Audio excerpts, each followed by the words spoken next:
This is my lovely wife, Elena. Hello, hello, hello. We have been married for 30 years last year. So she's stuck with me. And they said it wouldn't last.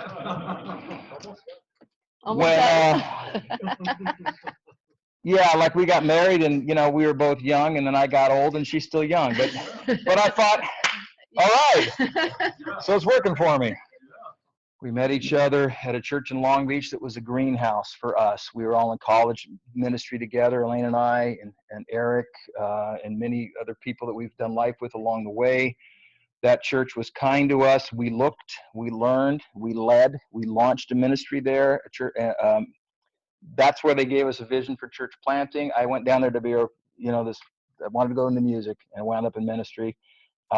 My life changed and direction changed, and the best deal of all is I met Elena, and, you know, here we are. So we started our first church. We got married 3 months later, started seminary. We did seminary, working for both of us for FedEx, making everything work. While we were in the middle of seminary, we started gathering our church planting team. We planted a church in Huntington Beach, California in 1991. It turned 25 last year, still going in a facility, doing good things. We led that church for 8 years, and by God's grace, we launched some other people out. And there's churches going today, and granddaughter churches are going. God led us to the Northwest out of that. We started a church planting center, Northwest Church Planting. We got to be part of that in the beginning days of that. That's where I met Randy and Micah and everybody up there. And then God called us back to Southern California. We came to this town not knowing anybody, really. We knew one person. Our district guy now, Bill Malik, was a parachute drop. So when we talk about target and team, we were working on target and team.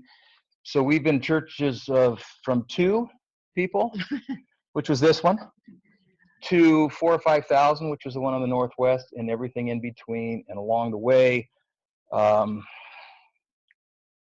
we've learned lessons, as all of you have as well. So we want to talk about that with you today.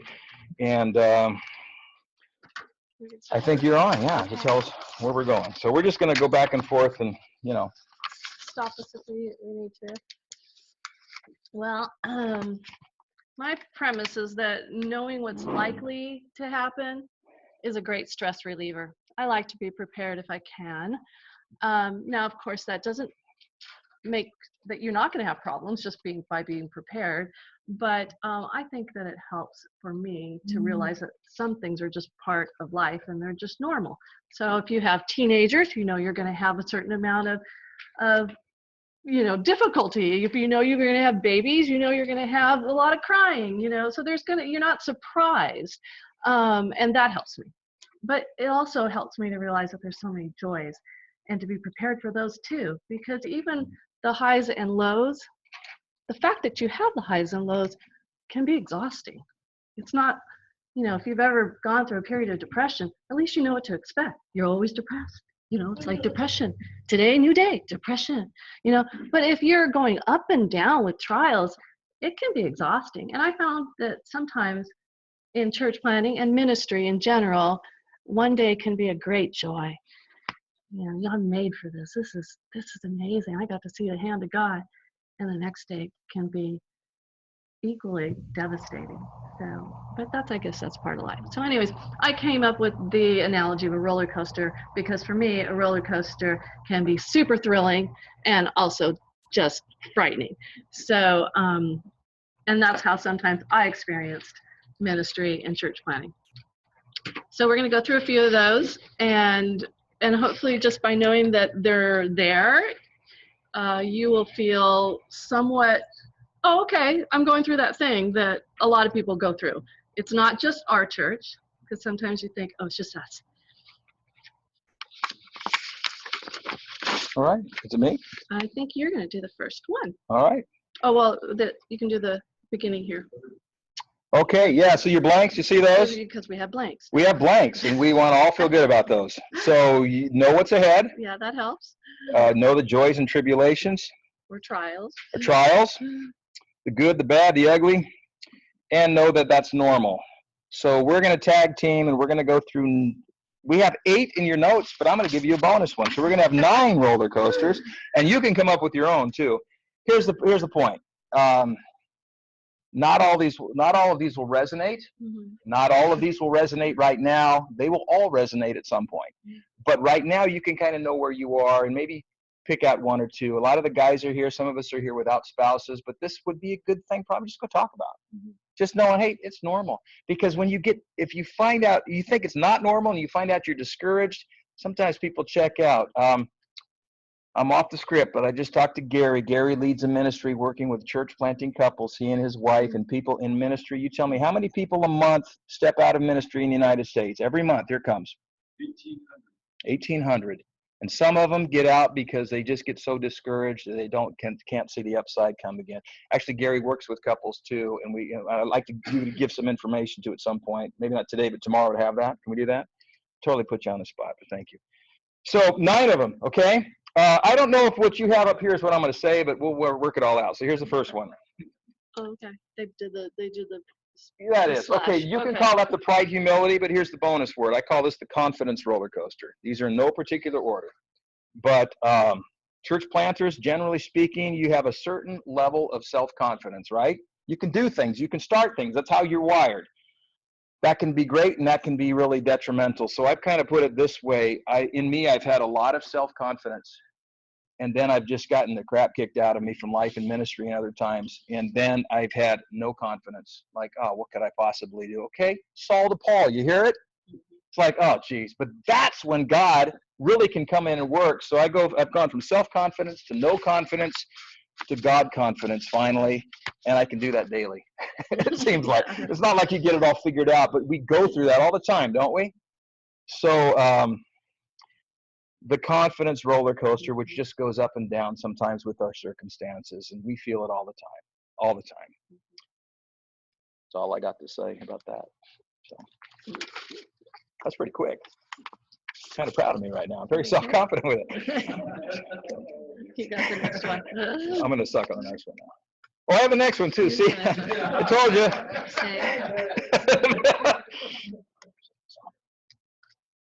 Here's the next one. Call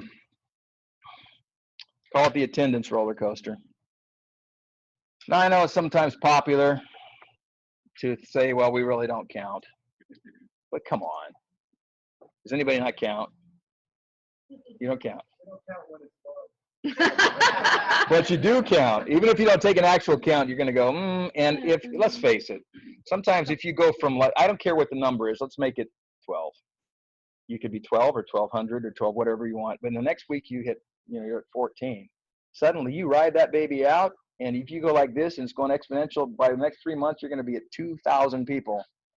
But it never works that way. So I found the attendance roller coaster to be either encouraging or discouraging, and it's very connected to the confidence roller coaster and what's God really working on. I've never gotten totally past that. I don't know if you guys are more spiritual than I am, so you probably have. But I just find it a roller coaster. Is that fair? Yeah. If nobody's showing up, or you see this, you think you ride that one out too. Like, we're going to be dead in 3 months. So I used to always think, who's going to show up on Sunday or whatever the day is. You would ask this every Sunday. Do you think anybody's going to show up? I'm like, I gotta get the real story. Where was so-and-so? Yeah, I'm like, what do you mean? You just messed with my head. Yeah. Anybody? Okay, straw poll. Anybody else do that? Come on. Anybody not do that? Whatever. If you don't do that, then God bless you. Okay. Well, I want to say about that is that it can depend too, not just what the actual attendance is at whatever function, but it also can just depend on where you are. Like, one day you can say, hey, you know what, I'm not going to freak out about this anymore. I'm like in a really good space, and I'm really confident that, whatever it is, and, you're just in a really good head space. And then the next Sunday can come and you're like, I don't know, I just really think everything's going to fall apart. So it just, sometimes it's even just nothing changed from one Sunday to the other, but just you changed. Our heads. Yeah, so I found that was surprising. When your spouse and kids start checking out,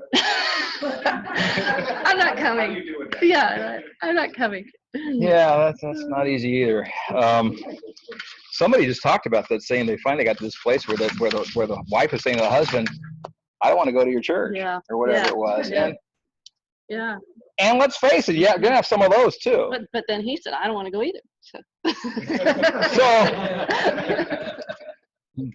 That's another conversation. Call Gary. All right. Okay. We talked about Sundays, but fill in the blank. It doesn't have to be a Sunday. Yeah, Make it whatever it is that you're doing. We tend to measure. It's okay to measure. You know, how many fish that fell into the boat that time? Remember? 153. Somebody counted. That's okay. But we have to do more than that, and it's a roller coaster. Let's go to the next one. Elena's going to take that. Okay. One of my favorite signs is, please excuse a mess, but we live here. Because I like to be organized, but sometimes life doesn't allow you to be organized. And something about the new church plant, as opposed to an established church, seems to be more disorganized in my eyes. And I think the established church often, it can appear to be well organized, established, and you know what to expect. Sometimes the organization roller coaster would drive me crazy. You've been there in any ministry, right? You just got your small group ministry going. You've got you've got the curriculum. You've got it figured out how it's going to work for your church. And then your key leader moves away. So that seemed to be more extreme, I guess, in the church plant, because I don't have 5 or 6 to choose from. I got one key leader and they just moved. So sometimes that roller coaster of finally getting something organized, the welcoming ministry, the leadership path, the women's ministry, whatever, seemed to fall into place, and I'd get jazzed, and then maybe something would happen. So I don't know. Can you relate, right? You get your hopes up and you think everything's going to be fine. The fact is, it's just hardly ever very stable for very, very long. And learning to cope with that, learning to be okay with it, and to not throw up your hands and, you know, I'm just not going to try anymore. Yeah, I mean, that it's normal. Again, it's just like, I'm not the only church that's dealing with this. And of course, this is difficult. Anyways, so that one threw me a lot, because especially in our scenario, we would be setting up on Sunday mornings in facilities that were rented. And so there was a lot of visual things that I wanted to appear welcoming and organized, ready for our guests. And oftentimes those things couldn't happen, but they were no fault of my own. And I didn't have control over every little thing. So it would drive me bananas. And then the next one, right? We're moving on? Yeah, I think I'll do that one. And here's the other side of organization. By God's grace, the churches we planted, God, to some degree, honored our plans. He doesn't always. He did things we totally didn't expect, but we wanted to reach out to the community, and even in this church, it was a new community. A lot of people here didn't have community, so people came pretty quick. We just threw a service out on a Christmas Eve and just threw it out there. We were kind of printing our own stuff and rented a facility, and